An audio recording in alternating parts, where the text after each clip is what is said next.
الحمد لله رب العالمين والصلاة والسلام على سيد المرسلين أما بعد فأعوذ بالله من الشيطان الرجيم بسم الله الرحمن الرحيم پڑھیے الصلاة والسلام علیکہ یا رسول اللہ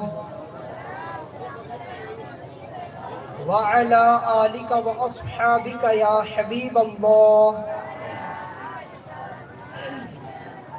الصلاة والسلام عليك يا نبي الله وعلى آلك وأصحابك يا نور الله.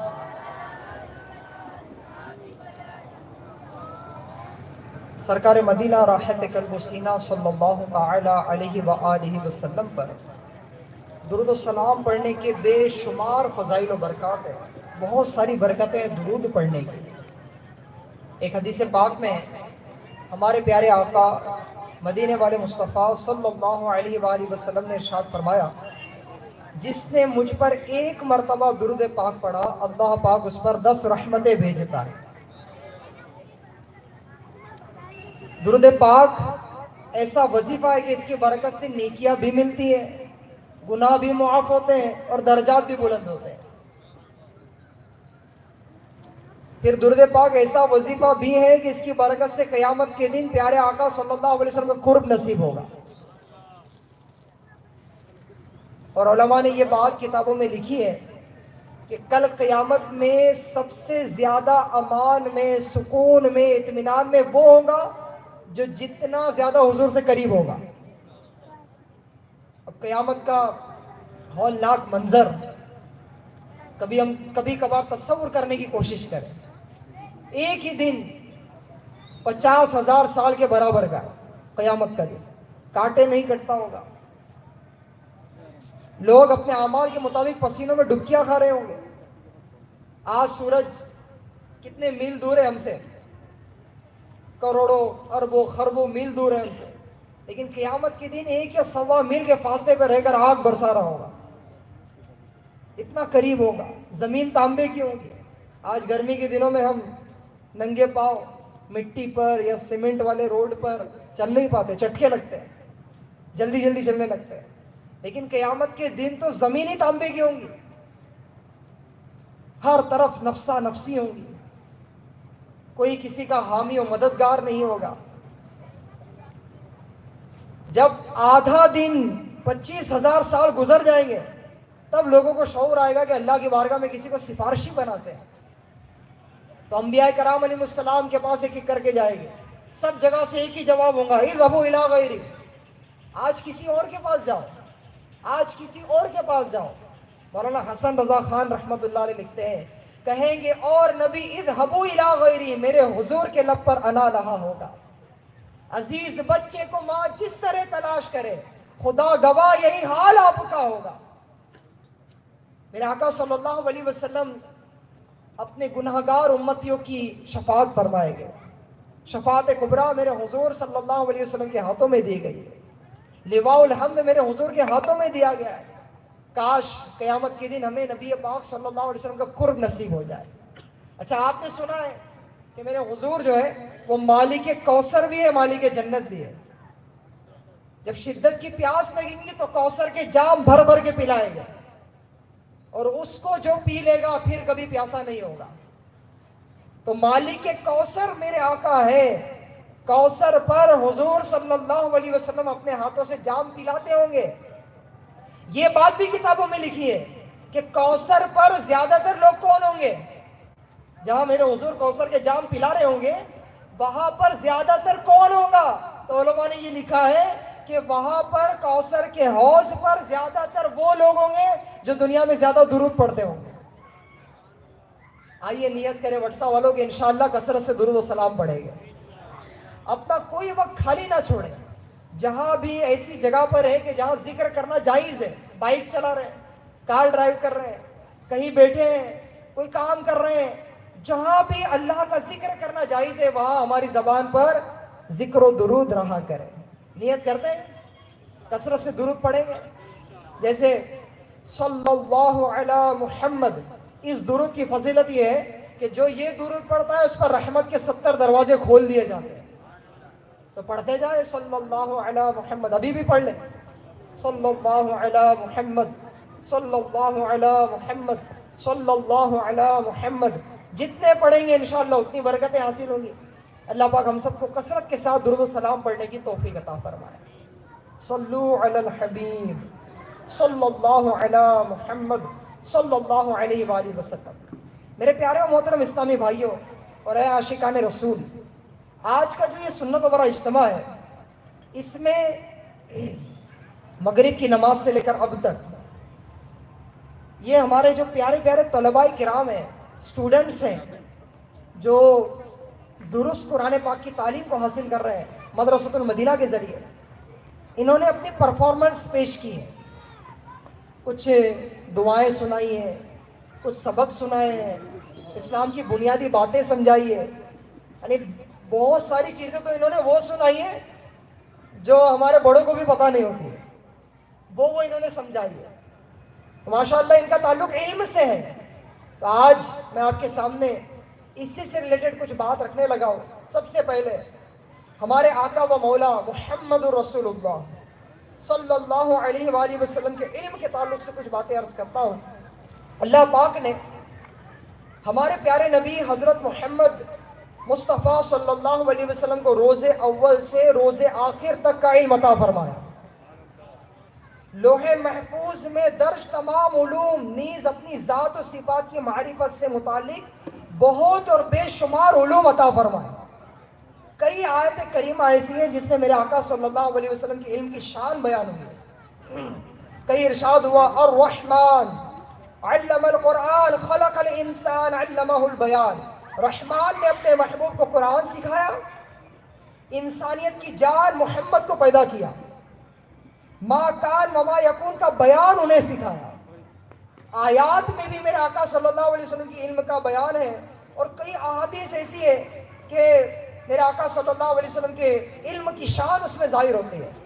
چنانچہ حضرت سیدنا عمر بن اخطب انصاری رضی اللہ تعالیٰ عنہ سے روایت ہے، ایک دن نبی کریم صلی اللہ علیہ وسلم نے نماز فجر ادا فرمائی، امامت فرمائی. مفہوم عرض کر رہا ہوں روایت.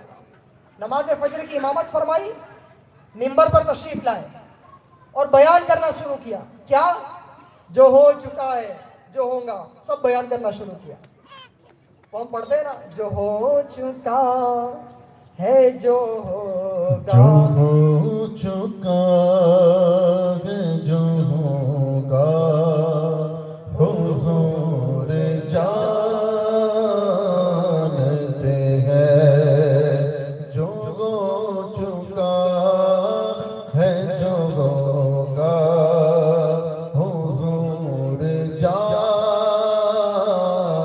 ہیں. بیان فرماتے رہے یہاں تک کہ فجر کی نماز سے بیان کرنا شروع کیا. ظہر کی نماز کا وقت ہو گیا، میرے آقا منبر سے نیچے تشریف لائے، امامت فرمائی. ظہر کی نماز مکمل ہونے کے بعد پھر منبر پر تشریف لائے، پھر بیان کرنا شروع کیا. کیا؟ جو ہو چکا ہے، جو ہوگا، بیان کرنا شروع کیا. بیان فرماتے رہے یہاں تک کہ عصر کی نماز کا وقت آ گیا.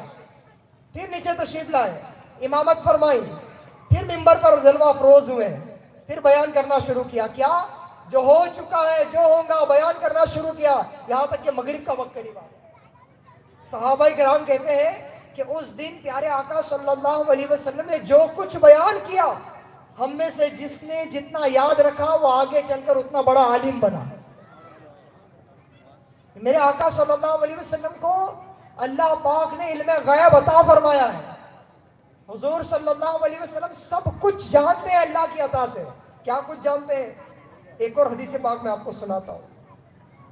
سیدنا فاروق اعظم رضی اللہ تعالیٰ فرماتے ہیں، ایک دن رسول اکرم صلی اللہ علیہ وسلم ہمارے درمیان کھڑے ہوئے تو آپ صلی اللہ علیہ وسلم نے ہمیں مخلوق کی پیدائش سے بتانا شروع کیا، حتیٰ کہ جنتی اپنی منازل پر جنت میں داخل ہو گئے اور جہنمی جہنم میں اپنے ٹھکانے پر پہنچ گئے.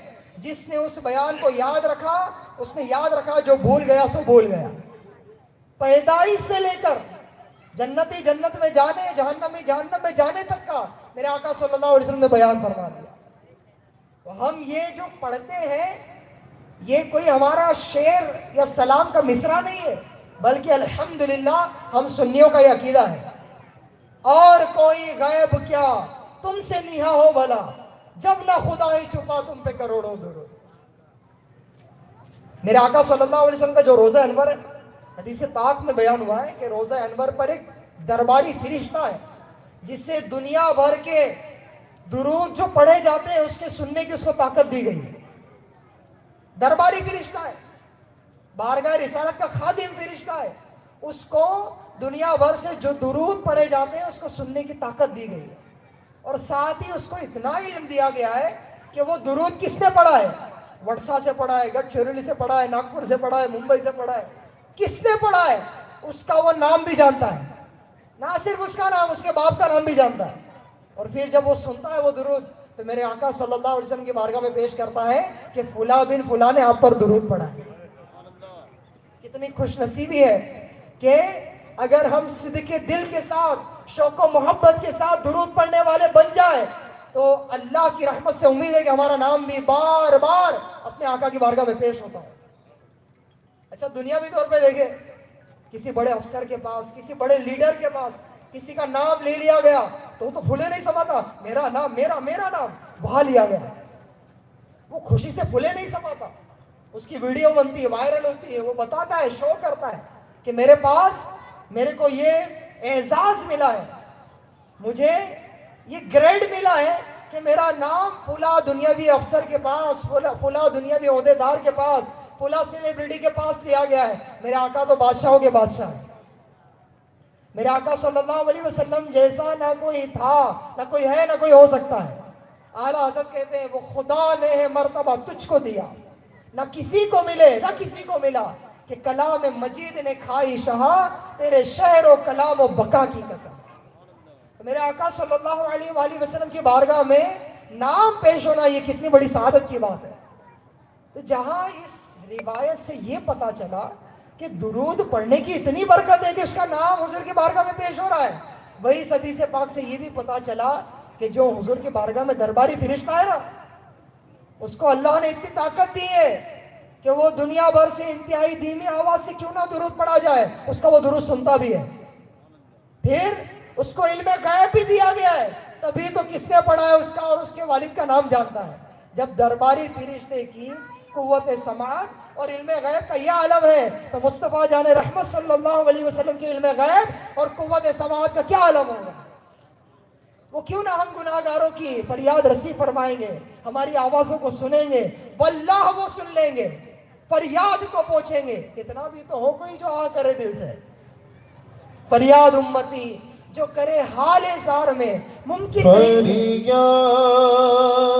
امتی جو کرے حال زار میں، فریاد امتی جو کرے حال زار میں، ممکن نہیں کہ خیر بشر کو خبر نہ ہو۔ کاش کہ ہم اپنے آقا کو ایسے یاد کرتے ہوں، ایسا نبی پاک صلی اللہ علیہ وسلم کا ذکر کرتے ہوں، ان کو یاد کرتے ہوں کہ ان کی خصوصی کرم نوازی ہم پر ہو جائے۔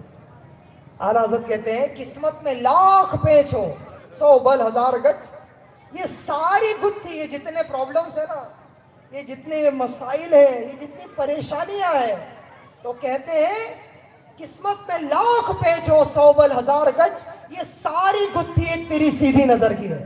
یاد رکھو اگر اٹھ گئی ایک نظر، جتنے کھا لیے سب جام بھر جائے گا۔ تو میرے آقا صلی اللہ علیہ وسلم کو اللہ پاک نے ایسا علم عطا فرمایا کہ جو ہو چکا ہے، جو ہوگا حضور سب جانتے ہیں۔ کون جنتی ہے یہ بھی جانتے ہیں، کون دوزخی ہے یہ بھی جانتے ہیں، کون کب انتقال کرے گا یہ بھی حضور جانتے ہیں، کون پیدا ہوگا یہ بھی میرے حضور جانتے ہیں۔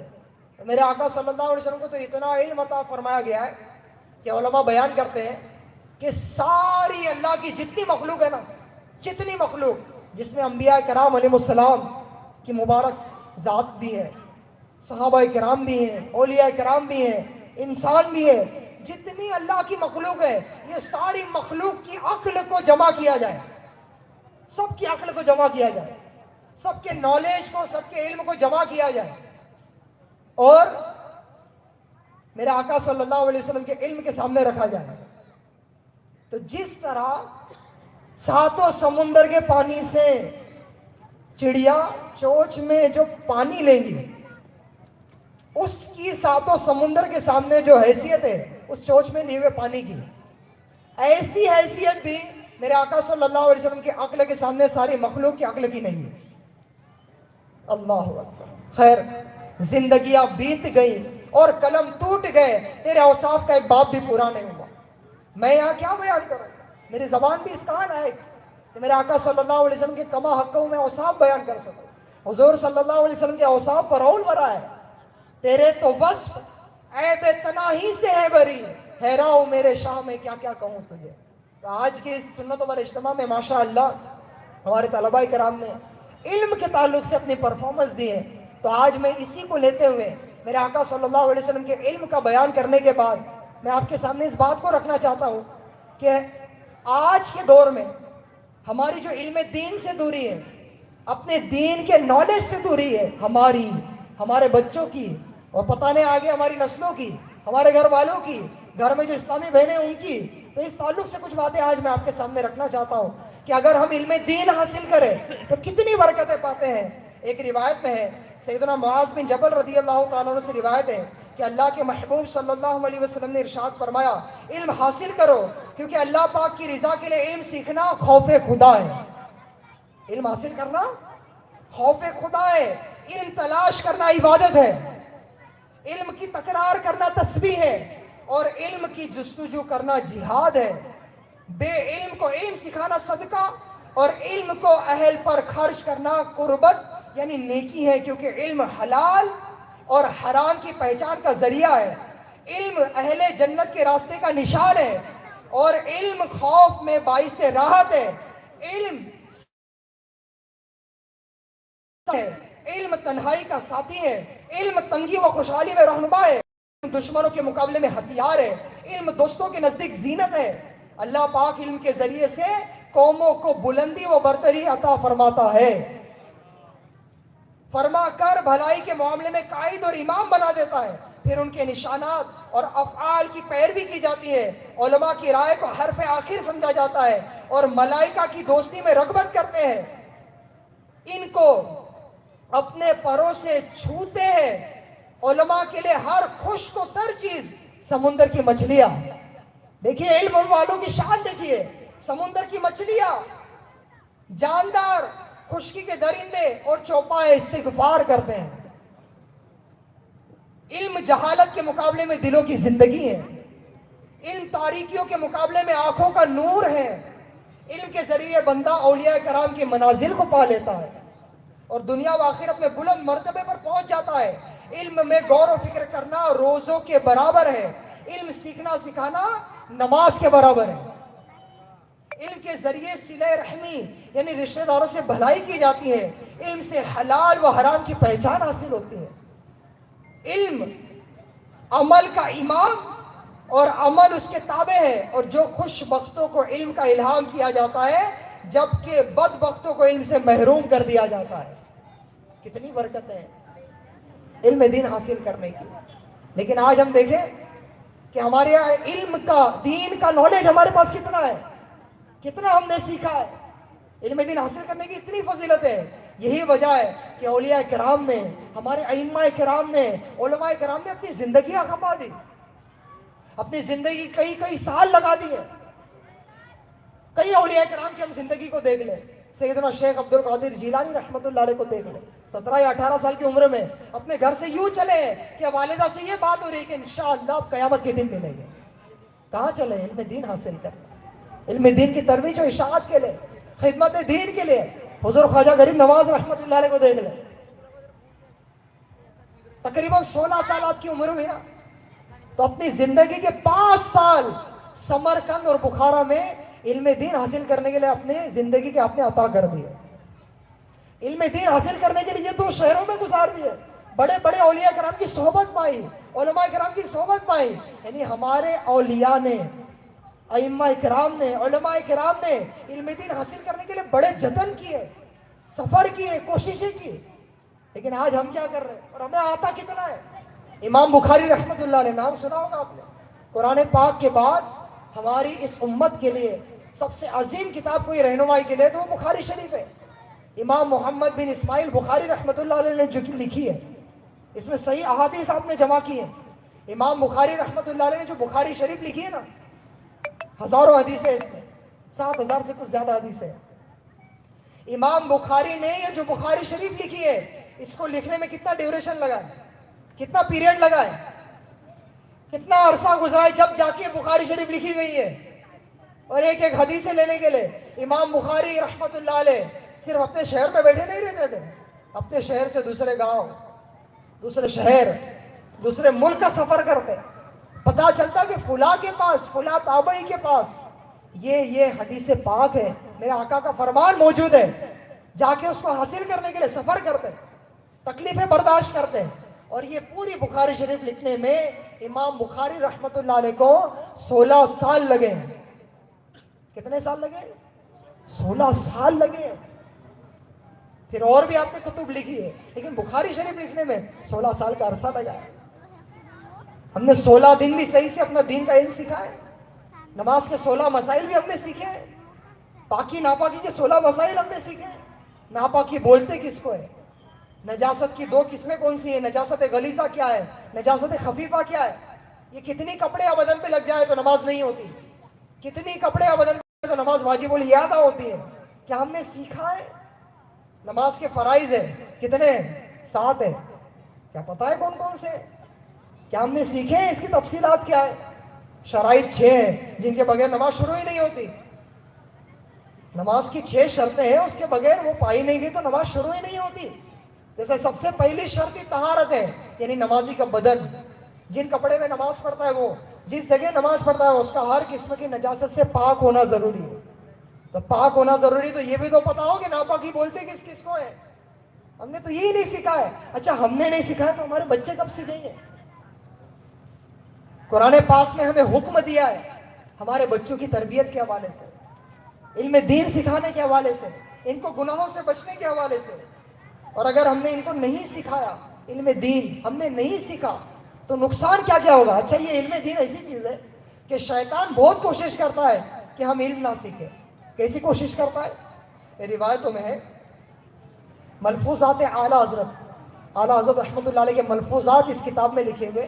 اس کتاب میں یہ حکایت لکھی ہوئی ہے کہ شیطان جو ہے نا، روزانہ عصر کی نماز کے وقت، شام کے وقت اپنا تخت لگاتا ہے سمندر میں، اور جو شیطان کے چیلے جو ہے نا وہ سب جمع ہوتے ہیں اور پورے دن کی رپورٹ بیان کرتے ہیں. آج میں نے اس سے وہ گناہ کرایا، آج سے بدکاری کرائی، اس سے بے حیائی کرائی، اس کو شراب پلا دی، اس کو جوا کھلوا دیا، اس کو بدنگاہی کروا دی. یہ سب آ کے شیطان کے چیلے رپورٹ بیان کرتے ہیں شیطان کو، اور سب کی بات سنتا ہے. لیکن جیسے ہی ایک شیطان آ کر کہتا ہے کہ میں نے آج فلاں طالب علم دین کو پڑھنے سے باز رکھا، علم دین سیکھنے سے باز رکھا، ایک دن کی چھٹی کرا دی مدرسے کی، گویا کہ ایک دن سیکھنے سے باز رکھا، شیطان یہ سنتے ہی تخت پر سے اچھل پڑا اور اس کو گلے لگایا اور کہنے لگا کہ تو نے زبردست کام کیا. دوسرے شیطان اچنبھے میں آ گیا کہ ہم نے اتنے بڑے بڑے گناہ کرائے، طلاق کروا دی، شرابیں پلوا دی، جوا کھلوا دیا، اتنے بڑے بڑے گناہ کروا دیے، رشتے کٹوا دیے، کیا کیا نہیں کیا. ہمارے اوپر یہ خوشی کا اظہار نہیں، دین سیکھنے کے لیے ایک دن روکا تو اتنا خوشی کا اظہار. تو شیطان کہنے لگا تم نے جس سے جو بھی گناہ کرایا نا، اسی وجہ سے کرایا کہ ان کے پاس علم نہیں تھا. علم ہوتا تو اللہ کا ڈر ہوتا، علم ہوتا تو عشق رسول ہوتا، علم ہوتا تو آخرت کی فکر ہوتی، علم ہوتا تو بندہ گناہوں سے بچ جاتا. اس کو احساس ہوتا کہ میں یہ جو کر رہا ہوں یہ اللہ کی نافرمانی ہے، یہ گناہ ہے، اس پہ پکڑ ہوگی. ابھی تو مزہ آ رہا ہے، ابھی تو اچھا لگ رہا ہے، ابھی تو لطف آ رہا ہے، لیکن جب نالج ہوگا، علم ہوگا تو احساس ہوگا اس کا جرم آخرت میں مجھے کیا بھگتنا پڑ سکتا ہے. اس کی کیا سزا ہو سکتی ہے قبر میں، آخرت میں، پل صراط پر، میزان پہ، اس کا کیا میرے کو بدلہ ملے گا، اس پر کیا مجھے عذاب ہوگا، اس کا احساس علم کی وجہ سے ہوتا ہے۔ امام غزالی رحمۃ اللہ علیہ فرماتے ہیں انسان جو بھی گناہ کرتا ہے نا، یہ بات میں جو عرض کر رہا ہوں بہت توجہ کے ساتھ دل میں بٹھا لیجئے، ذہن میں نقش کر لیجئے۔ امام غزالی فرماتے ہیں انسان جو بھی گناہ کرتا ہے، اللہ کی نافرمانی کرتا ہے، وہی گناہ سانپ اور بچھو کی شکل میں تبدیل ہو کر قبر میں اسے ڈسیں گے، اس کو عذاب دیں گے۔ تھوڑے دیر کی لذت ہوتی ہے، مزہ آتا ہے، تو پھر وہ مزہ آتا ہے تو وہ بزرگ کا بھی فرمان یاد رکھیے، وہ کہتے ہیں کہ لذت کے لیے گناہ نہ کر، لذت ختم ہو جائے گی، گناہ نامہ اعمال میں درج ہو جائے گا۔ مزہ آیا وہ تو چلا گیا، 3 گھنٹے کی پکچر دیکھی، مزہ تو آیا، 3 گھنٹے کا مزہ تھا، لیکن 3 گھنٹے جو گناہ کیا وہ نامہ اعمال میں درج ہو چکا ہے۔ اور مشقت کے لیے نیکی نہ چھوڑ، مشقت ختم ہو جائیں گی، نیکی نامہ عمل میں باقی رہیں گی۔ آج تھوڑا بھاری پڑ رہا ہے مجھے تہجد میں اٹھنے، آج تھوڑا بھاری پڑ رہا ہے فجر کی نماز میں اٹھنے، آج تھوڑا بھاری پڑ رہا ہے مجھے دکان چھوڑ کر عصر کی نماز کے لیے جانے، با جماعت نماز پڑھنے بھاری پڑ رہا ہے، لیکن یاد رکھ مشقت ختم ہو جائے گی، جو نیکی کی ہے انشاءاللہ وہ نامہ عمل میں باقی رہے گی۔ آج ہم سب یہ غور کریں کہ علم نہیں ہے تو اللہ کا ڈر سینوں سے نکلتا جا رہا ہے، خوف خدا نکلتا جا رہا ہے، اور جب خوف خدا نکل جائے گا تو پھر کیا ہوگا؟ کوئی بھی گناہ کریں گے کوئی احساس نہیں ہوگا۔ ایک حدیث پاک میں مفہوم عرض کر رہا ہوں کہ اگر تجھ میں حیا نہیں تو جو چاہے تو کر، چوٹ کی گئی، اگر تجھ میں حیا نہیں تو جو چاہے کر۔ ارے اللہ کا ڈر ہی نہیں ہے بندے کو، ایسا اللہ سے حیا ہی نہیں ہے، اللہ کے رسول صلی اللہ علیہ وسلم سے حیا نہیں ہے کہ کل قیامت کے دن مجھے میرے آقا صلی اللہ علیہ وسلم کے سامنے بھی حاضر ہونا ہے۔ امتیوں کے اعمال اپنے نبیوں کی بارگاہ میں ہفتے میں ایک دن پیش کیے جاتے ہیں، ہمارے اعمال بھی ہمارے حضور کی بارگاہ میں ہفتے میں ایک دن پیش ہوتے ہیں۔ تو یہ چیز ہمیں اس بات پر حیا ہے کہ میں حضور کی بارگاہ میں کیا پہنچاتا ہوں، کیا پیش کرتا ہوں۔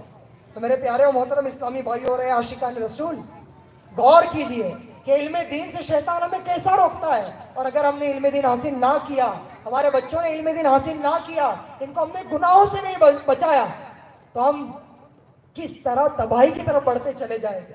اللہ پاک قرآن مجید میں ارشاد فرماتا ہے، بسم اللہ الرحمن الرحیم، یا ایھا الذین آمنوا قوا انفسکم واہلیکم نارا وقودھا الناس والحجارہ، یعنی اے ایمان والو اپنے جانوں اور اپنے گھر والوں کو اس آگ سے بچاؤ جس کا ایندھن آدمی اور پتھر ہے، اس آگ سے بچاؤ۔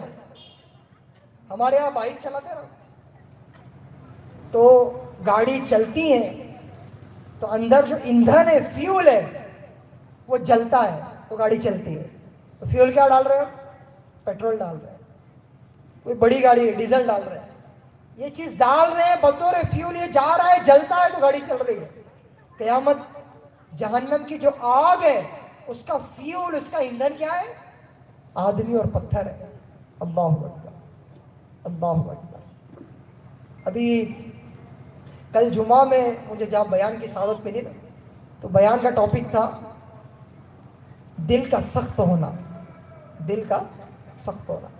تو اس میں یہ بات بھی آئی تھی کہ انسان کا ایک دل ہے اتنا سخت ہو جاتا ہے کہ اس پر کوئی بات اثر نہیں کرتی، جبکہ پتھر جو ہے، بظاہر پتھر جو ہے وہ اتنا سخت ہے، اتنا سخت ہے کہ نہ جلانے سے نرم پڑتا ہے، نہ پانی ڈالنے سے نرم پڑتا ہے۔ جیسے ہمارے سامنے کچھ چیزیں ایسی ہے، مثال کے طور پر جو لکڑی ہے اس پہ پانی ڈالے تو وہ نرم پڑتی ہے نا، نرم پڑتی ہے۔ پلاسٹک ہے اس کو آگ میں ڈالے تو وہ نرم پڑتی ہے۔ لوہا ہے کتنا سخت ہے، ہمارے ہاتھ کی ضرب لگائیں گے تو وہ نرم نہیں پڑنا ہے، کوئی چیز سے مارے تو نرم نہیں پڑنا ہے، لیکن اس کو نرم کرنا ہے تو آگ لگائی جا رہی ہے، اس کو یعنی ہیٹ دی جا رہی ہے تو وہ نرم پڑ رہا ہے۔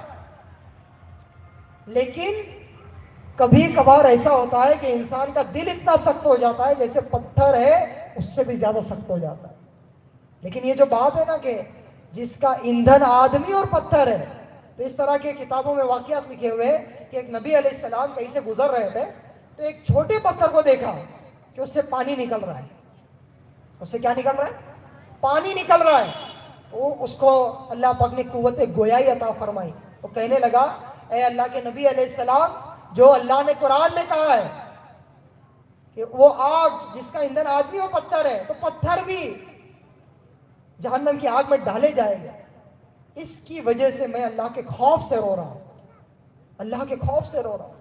پھر وہ اللہ کے نبی نے اللہ کی بارگاہ میں دعا کی، یا اللہ اس پتھر کو جہنم کی آگ میں نہیں ڈالنا۔ اللہ پاک نے دعا قبول فرمائی، اس کو خوشخبری سنائی، تو پھر اس کی خوشی سے آنسو نکلنے لگے۔ تو بتایا جا رہا تھا کہ پتھر بھی اثر قبول کرتے ہیں، اللہ کے خوف سے روتے ہیں۔ یہ جو پتھر چٹانیں ڈھہتی ہیں نا، پتھر جو گر جاتے ہیں نا، بڑے بڑے پتھر، چٹانیں ڈھہ جاتی ہے، یہ کیا ہے؟ یہ ہمارے لیے عبرت ہے۔ کیا عبرت ہے پتہ ہے؟ یہ پتھر ایسے ہی نہیں گر رہے، اس کو کہا گیا ہے یہ اللہ کے خوف سے لرز کر گر رہے ہیں، اس سے لڑک رہے ہیں۔ تو بتایا جا رہا ہے کہ ایک پتھر بھی اثر قبول کرتا ہے، لیکن انسان کا دل جب سخت ہو جائے اس پر کوئی بات بھلائی کی اثر نہیں کرتی۔ یہ اس پر تو حدیث پاک ہے کہ انسان جب ایک گناہ کرتا ہے تو ایک سیاہ نقطہ اس کے دل پہ لگ جاتا ہے، دوسرا گناہ کرتا ہے دوسرا لگ جاتا ہے، تیسرا گناہ کرتا ہے تیسرا لگتا ہے، یہاں تک کہ گناہ کرتے کرتے اس کا دل سخت یعنی کالا ہو جاتا ہے۔ اب کیا ہوتا ہے؟ اس پر بھلائی کی بات اثر نہیں کرتے۔ خوف خدا کی آیات سن لے، احادیث سن لے، جہنم کے عذابت کا تذکرہ سن لے، قبر کے عذابت کا تذکرہ سن لے، اس کا دل ہی نرم نہیں پڑتا، اس کا دل سخت ہو گیا، اس پر بھلائی کی بات اثر نہیں کرتی۔ تو میرے پیارے اور محترم اسلامی بھائیوں، قرآن نے ہمیں حکم دیا ہے کہ اپنے گھر والوں کو اور اپنے آپ کو اس آگ سے بچاؤ جس کا ایندھن آدمی اور پتھر ہے۔ اب اس کی تفصیلات، اس کی تفسیروں کو اگر ہم پڑھیں تو بیان کیا گیا کہ کس طرح بچائے اپنے آپ کو، اپنے گھر والوں کو، اپنے بچوں کو، اپنے بیوی کو جہنم کی آگ سے کس طرح بچائے۔ تو تفسیر میں مفسرین نے لکھا ہے کہ اس طرح بچائے کہ ان کو اللہ کی نافرمانیوں سے بچا لے، ان کو گناہوں سے بچا لے، ان کو اللہ کے ناراضی والے کاموں سے بچا لے، اور آگے تفصیل عرض کرو تو ان کو نماز قضا کیے جانے سے بچا لے۔ یہ بچوں کو، گھر کی میں جو اسلامی بہنیں ان کو، جن پر ہمیں حاکم اور نگران بنایا گیا ہے۔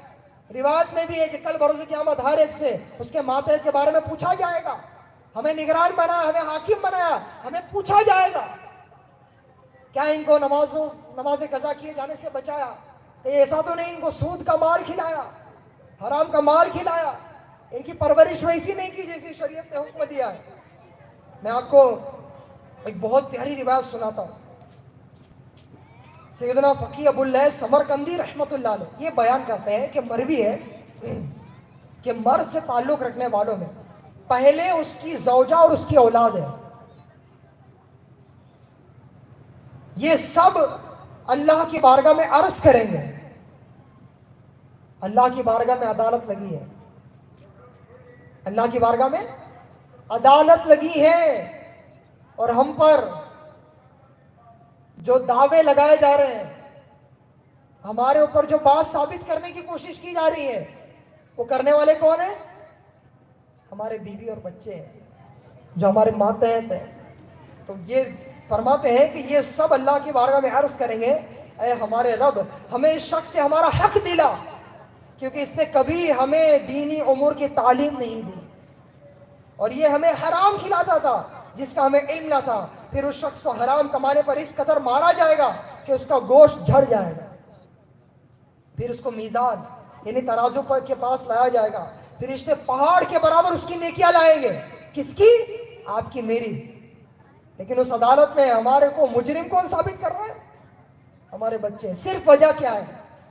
صرف وجہ یہ ہے کہ ہم نے ان کو دین نہیں سکھایا، ان کو خوف خدا نہیں دلایا، ان کو گناہوں سے نہیں بچایا۔ گھر میں راشن نہیں آئے تو ٹینشن آ جائے، پسینہ چھوٹ جائے، آ سکتا ہے، آنا بھی چاہیے، فکر ہونی بھی چاہیے، لیکن اسی گھر میں میرے بچے نے فجر کی نماز قضا کر دی، کوئی تکلیف نہیں ہوئی، کوئی احساس نہیں ہوا۔ 8 بجے کی الارم نہیں بجی یا بج کر غلطی سے بند ہو گئی، اسکول 9 بجے پہنچنا تھا، لیٹ ہوئے، بہت احساس ہوا، ارے آج کے لیکچر چھوٹ گئے، آج کی کلاس چھوٹ گئی، اس پر کلاس سے ہم کو پنشمنٹ کی جائیں گی، احساس دلایا جائے گا، سب کے سامنے بات کی جائے گی۔ لیکن اسی بیٹے کی نماز قضا ہو گئی، کوئی احساس نہیں ہے، گھر والوں کی نماز قضا ہو گئی، کوئی احساس نہیں ہے۔ تو یہی گھر والے قیامت کے دن اس وجہ سے کہ نیکیوں کی طرف نہیں لایا، گناہوں کی طرف جانے دیا، تو کہا جاتا ہے کہ میزان عمل میں پہاڑ کے برابر نیکیاں لائیں گے۔ تو اس کے عیال یعنی بال بچوں میں سے ایک شخص آگے بڑھ کر کہے گا، میری نیکیاں کب ہے؟ تو وہ اس کی نیکیوں میں سے لے گا، پھر دوسرا آ کر کہے گا تو نے مجھے سود کھلایا تھا، اور اس کی نیکیوں میں سے لے گا۔ اسی طرح اس کے گھر والے اس کی سب نیکیاں لے جائیں گے، اور وہ اپنے اہل و عیال کی طرف سے حسرت و یاس سے دیکھ کر کہے گا اب میری گردن میں وہ گناہ، وہ مظالم رہ گئے جو میں نے تمہارے لیے کیے تھے، تمہارے لیے کیے تھے۔ اللہ اکبر۔ اس وقت فرشتے کہیں گے یہ وہ بدنصیب ہے، اور یہ ان یعنی گھر والوں کی وجہ سے جہنم میں چلا گیا۔ اللہ اکبر۔ اے عاشقان رسول، اے میرے پیارے و محترم اسلامی بھائیوں، ذرا احساس کیجئے، جن گھر والوں کے لیے ہم کوشش کرتے ہیں، اور کوشش کرنے کا حکم بھی دیا گیا ہے، ان کو مفلسی سے، غریبی سے بچانے کے لیے رزق حلال کمانے کی فضیلت بھی اسلام نے بیان کی ہے۔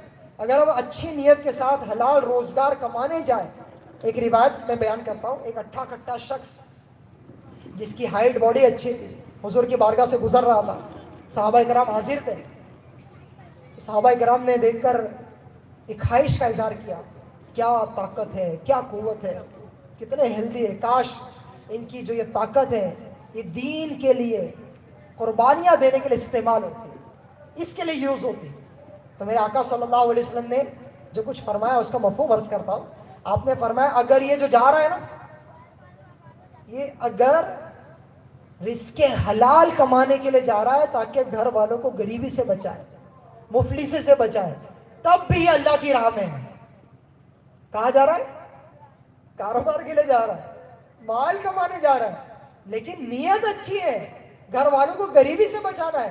تو میرے حضور کیا فرما رہے ہیں کہ یہ اللہ کی راہ میں ہے۔ پھر فرمایا کہ اگر یہ اس لیے جا رہا ہے تاکہ جو رزق حلال کمائے، اس سے والدین کی وہ خدمت کرے، تو بھی یہ اللہ کی راہ میں ہے۔ تو یہ رزق حلال کے لیے بھاگ دوڑ کرنا، اس کا انکار نہیں ہے، اس کی تو فضیلت ہے، اس پر تو ثواب بھی ہمیں دیا گیا ہے۔ اتنا پیارا ہمارا دین اسلام ہے، ہمارے پیارے آقا صلی اللہ علیہ وسلم کی تعلیمات ہے کہ اچھی نیت سے روزگار بھی اپنا ہے تو ثواب مل سکتا ہے، نیکی مل سکتی ہے۔ کئی انبیاء کرام علیہ السلام نے تجارت کو نوازا ہے، صحابہ کرام نے تجارت کی ہے، اولیاء کرام نے تجارتیں کی ہیں، لیکن ان سب کی تجارت، ان سب کا کاروبار، ان سب کی جو بھی ذریعہ آمدن تھا وہ سب حلال حلال اور حلال تھا، حرام کی نحوست سے پاک تھا، سچائی پر مشتمل تھا، امانت داری پر مشتمل تھا۔ ایسا نہیں تھا جس میں فراڈ ہو، جس میں جھوٹ ہو، جس میں ملاوٹ والا مال بیچا جانا ہو، جس میں سود کی آمیزش ہو، ایسا نہیں تھا۔ میرے پیارے و محترم اسلامی بھائیوں، ہم سب غور کریں کہ ہم جن کے لیے کر رہے ہیں، کہیں ایسا نہ ہو کہ قیامت کے دن یہی ہمارے تعلق سے اللہ کی بارگاہ میں مقدمہ دائر کر دے۔ وجہ کیا ہے؟ ہم نے ان کو علم نہیں سکھایا، ان کو گناہوں سے نہیں بچایا۔ تو آج کے سنت پر اجتماع سے میں آپ کے سامنے یہ بات رکھنا چاہ رہا ہوں کہ ہم نے ہماری آنے والی نسلوں کو، ہمارے بچوں کو، ہمارے گھر والوں کو، گھر کی اسلامی بہنوں کو اپنے دین کا علم سکھانا ہے، ان کو خوف خدا دلانا ہے۔ یار یہ کیسی بات ہے؟ ایک جملہ عرض کر رہا ہوں، اس کو دل کے گلدستے میں سجا لیجئے، بٹھا لیجئے۔ یہ کیسی بات ہے کہ ہم یہ تو سوچتے ہیں کہ میرے مرنے کے بعد میرے بچوں کا کیا ہوگا، میرے گھر والوں کا کیا ہوگا۔ ہم یہ کیوں نہیں سوچتے کہ میرے مرنے کے بعد میری آخرت کا کیا ہوگا، ان کے مرنے کے بعد، میرے بچوں کے مرنے کے بعد ان کی آخرت کا کیا ہوگا؟ یہ کیوں نہیں سوچتے ہم؟ یہ تو سوچتے ہیں میرے مرنے کے بعد ان کے گھر کا کیا ہوگا، ان کے بینک بیلنس کا کیا ہوگا، ان کے کاروبار کا کیا ہوگا۔ اور اگر ہم نے ان کو دین نہیں سکھایا، علم دین کی طرف نہیں لایا، تو ہم سمجھتے ہیں کہ چھوٹی برائی ہے، کرنے تو بچے ہیں، شادی ہے نا، ارے گھر میں شادی ہے، خوشی کا موقع ہے، ناچنے تو تھوڑا، گانے بجنے تو تھوڑا، تو ہم سمجھتے ہیں کہ چھوٹی بات ہے۔ حالانکہ یہ بھی چھوٹی بات نہیں ہے، یہ بھی گناہ کبیرہ ہے، حرام ہے، جہنم میں لے جانے والے کام ہے، لیکن اپنے سوچ کے مطابق ہم سمجھتے ہیں چھوٹا گناہ ہے، جان دو دوستوں کے ساتھ پکنک کے لیے گھومنے جانے دو، لگے رہنے دو موبائل میں، بچے اپنے کریں گے تو کب کریں گے؟ لیکن پھر یہی برائیاں جس کو ہم چھوٹی سمجھتے ہیں، یہی برائیاں آگے چل کر ایسی ایسی برائیوں میں مبتلا ہو جاتی ہیں کہ پھر ماں باپ کو عزت کے ساتھ آگ اٹھانے کا بھی موقع نہیں ملتا ہے، ناک کٹ جاتی ہے، عزت خاک میں مل جاتی ہے۔ کبھی کبھار تو ایسی چیزیں اخباروں میں آ جاتی ہیں، نیوز چینلوں پر چل جاتی ہے کہ ایسا ایسا ہوا، اس طرح کے گناہوں میں ان کا بیٹا مبتلا ہو گیا، اس طرح کی برائیوں میں ملوث ہو گیا۔ اور آج شاید یہاں جتنے بیٹھے ہوئے وہ سب اس بات کو انڈوس کریں گے, اس بات کو ایکسیپٹ کریں گے, مانیں گے کہ آج ہمارے پاس ایک بہت بڑا ٹاسک, بہت بڑا چیلنج اپنے بچوں کی تربیت ہے. کئی لوگ تو آج ہتھیار ڈال چکے ہیں, یعنی یہ سوچ چکے ہیں کہ اب ہمارے بچے ہمارے نہیں رہے, اب نہیں سنیں گے, بات ہاتھ سے نکل گئی. اور آپ جا کے کہتے ہیں مبلغین کو, علماء کو, ان کو قافلے پہ لے کے جاؤ, حضرت ان کو کچھ سکھاؤ. یہ ادب نہیں کرتے ہیں. یہ موبائل کے ذریعے کہاں کے کہاں پہنچ چکے ہیں, عشق مجازی میں, لو افیئرس میں گرفتار ہو گئے اور نہ کرنے کا کر رہے ہیں, شراب نوشی میں مبتلا ہو گئے, جوے کے عادی بن چکے ہیں, طرح طرح کے گناہوں میں مبتلا ہو چکے ہیں. لیکن سٹارٹ میں جو گناہ ہو رہے تھے اس پہ نہیں روکا, اس پہ احساس نہیں دلایا, تب ایسے ماحول سے کنیکٹ نہیں کروایا کہ جس میں ان کی آخرت بنتی. تو آج کے اس اجتماع سے یہ سوچ لے کے اٹھے کہ میں نے میری بھی اور اپنے بچوں کی آخرت کا بھی سوچنا ہے. نہیں انکار کرتا کہ ہم ان کو اچھی تعلیم نہ دیں, بنائیں ان کو ڈاکٹر, بنائیں ان کو انجینئر, بنائیں ان کو پی ایچ ڈی ہولڈر, جو بنانا ہے شریعت کے دائرے میں رہ کر ان کو ہم پڑھائے, لیکن اپنے دین کا اتنا علم تو سکھائے کہ ان کی نمازیں درست ہو جائے, ان کو پاکی ناپاکی کے مسائل آ جائے, ان کو صحیح عقیدوں کا علم آ جائے, ان کو پتا چلے کہ آج کیوں مسلک اعلیٰ حضرت ہی صرف حق پر ہے. ان کو سمجھ میں آئے کہ یہ باطل عقیدے جو ہیں, یہ گمراہ فرقے جو ہیں, ان سے بچنا کیوں ضروری ہے. ان کو ہم یہ سکھانے کی کوشش کریں. اور اس کے لیے ہم کہاں جائیں؟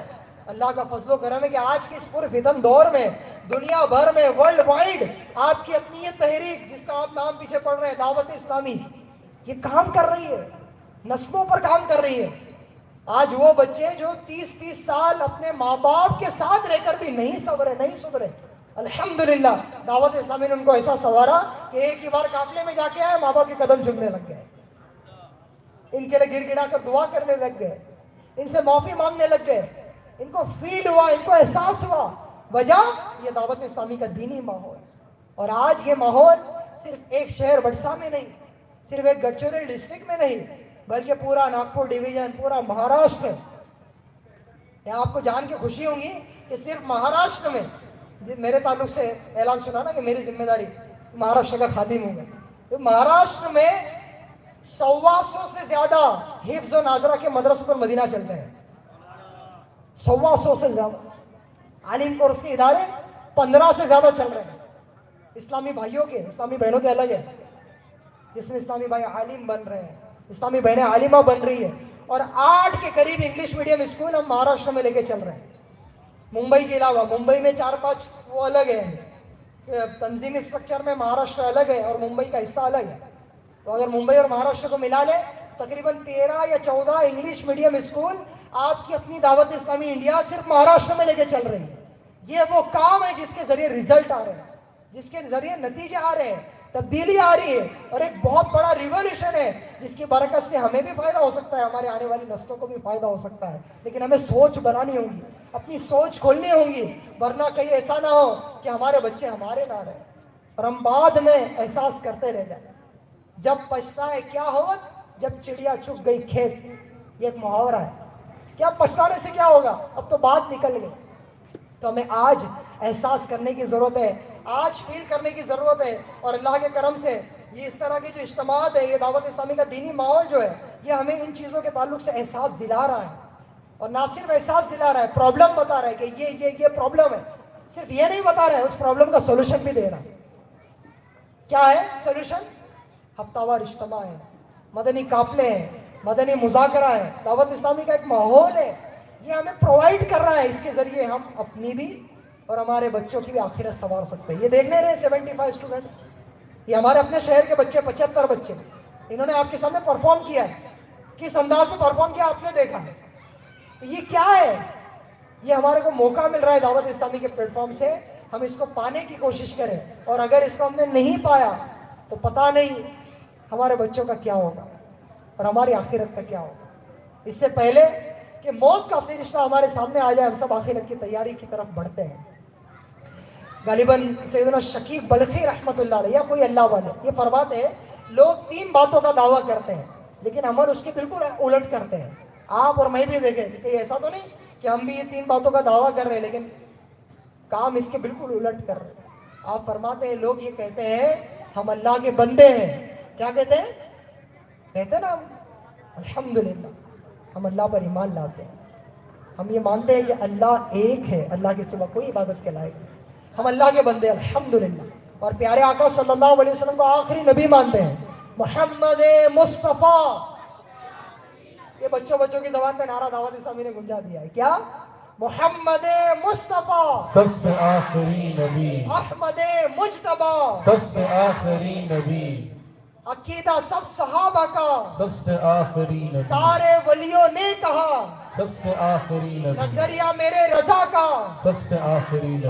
بچہ بول اٹھا چکے لا نبی آبادی, میرے بعد کوئی نبی نہیں. الحمدللہ ہم یہ مانتے ہیں, یہ ہمارے عقیدے درست ہے الحمدللہ, اللہ کا شکر ادا کرتے ہیں. تو آپ فرماتے ہیں لوگ یہ کہتے ہیں کہ ہم اللہ کے بندے ہیں, لیکن اعمال ایسے کرتے ہیں جیسے غلام نہیں آزاد ہے. بندے کا ایک معنی کیا ہے؟ غلام. ماننی نہیں ہے, کہتے تو اللہ کے بندے لیکن ماننی نہیں ہے, کام آزاد ہو جیسے کرتے ہیں. اور ایک فرماتے ہیں, دوسرا فرمان فرماتے ہیں کہ لوگ کہتے ہیں کہ ہمیں ایک نہ ایک دن مرنا ہے. اور نہیں کہتا ہے, کون نہیں کہتا؟ ہر کوئی کہتا ہے ایک نہ ایک دن تو مرنا ہے, دنیا سے جانا ہے. تو آپ فرماتے ہیں لوگ کہتے ہیں ایک نہ ایک دن دنیا سے جانا ہے, لیکن جیتے ایسے ہیں جیسے کبھی مرنا ہی نہیں ہے, احساس ہی نہیں ہے کہ مرنا ہے.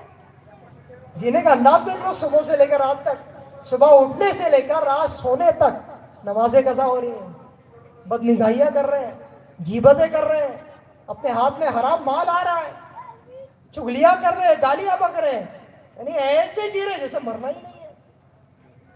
اللہ اکبر. اے میرے پیارے محترم اسلامی بھائیوں, دعوت اسلامی کا دینی ماحول ہمیں احساس دلا رہا ہے اور ہمیں اپارچونٹی دے رہا ہے, ہمیں پلیٹ فارم دے رہا ہے کہ ہم اس کو اپنے لیے استعمال کریں گے کوشش. کیسے کریں گے؟ آپ اور میں, ہم سب دعوت اسلامی کے ماحول سے کنیکٹ ہو جائیے. ہفتہ وار سنت ہمارا اجتماع ہوتا ہے, اس میں شرکت کریں. مدنی قافلے اللہ کی راہ میں سفر کرتے ہیں, اس کے مسافر بنیے. اور ماشاءاللہ آپ کے لیے ایک بہت بڑی خوشخبری بھی ہے. خوشخبری میں خوشی ہوتی ہے نا, سبحان اللہ. خوشخبری. الحمدللہ ہر سال کی طرح اس سال بھی دعوت اسلامی انڈیا ممبئی میں اسی مہینے کے 28 اور 29 تاریخ یعنی 28 اور 29 دسمبر ممبئی کے گوونڈی علاقے میں دعوت اسلامی عظیم الشان سنت و اجتماع کرنے جا رہی ہے. 2 دن کا اجتماع پاک ہے, 2 دن کا اجتماع ہونے جا رہا ہے جس میں وٹسا والوں کو بھی آنا ہے. آئیں گے؟ ممبئی آنا ہے بھائی. ارے میں ممبئی سے آیا ہوں تو ایک طرح سے کہہ سکتا ہوں کہ یہ پیغام لے کر آیا ہوں کہ آپ کو بھی ممبئی آنا ہے. کب آنا ہے؟ 28 اور 29 دسمبر, سنیچر اور اتوار, اس مہینے کے آخری 2 دن آپ سب کو ممبئی کے عظیم الشان سنت و اجتماع میں آنا ہے. اور کیسے آنا ہے؟ یہ پڑھتے ہوئے آنا ہے. پڑھو. 2 دن کا اجتماع پاک ہے گوونڈی میں, 2 دن کا اجتماع پاک ہے گوونڈی میں. انشاءاللہ آئیں گے. اللہ پاک ہم سب کو عمل کی توفیق عطا فرمائے. ہاں, نہ صرف آنا ہے بلکہ دوسروں کو نیکی کی دعوت دے کر لے کر بھی آنا ہے. ٹھیک ہے؟ صلو علی الحبیب صلی اللہ علیہ محمد. اللہ پاک بیان کی غلطیوں کو معاف فرمائے, کہنے سننے سے زیادہ عمل کی توفیق عطا فرمائے. ہمیں اور ہماری آنے والی نسلوں کو صحیح العقیدہ سنی, عاشق مصطفیٰ, عاشق صحابہ و اہل بیت بنائیں. آمین. صلو علی الحبیب صلی اللہ علیہ محمد. اب شاید کچھ تحفے طلبہ نے پرفارم کیا ہے.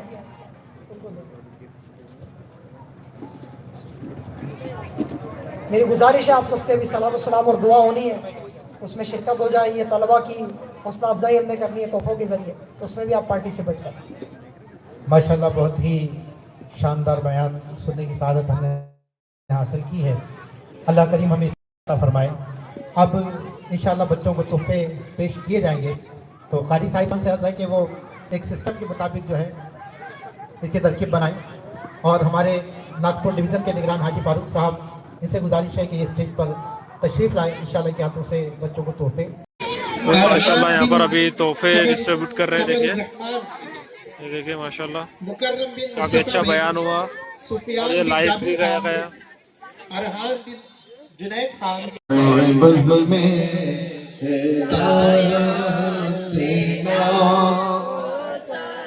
مدسو اس مبارک جماعت پہ لاکھوں سلام مصطفیٰ جان رحمت پہ لاکھوں سلام شمع بز میں ہدایت پہ شب اسرا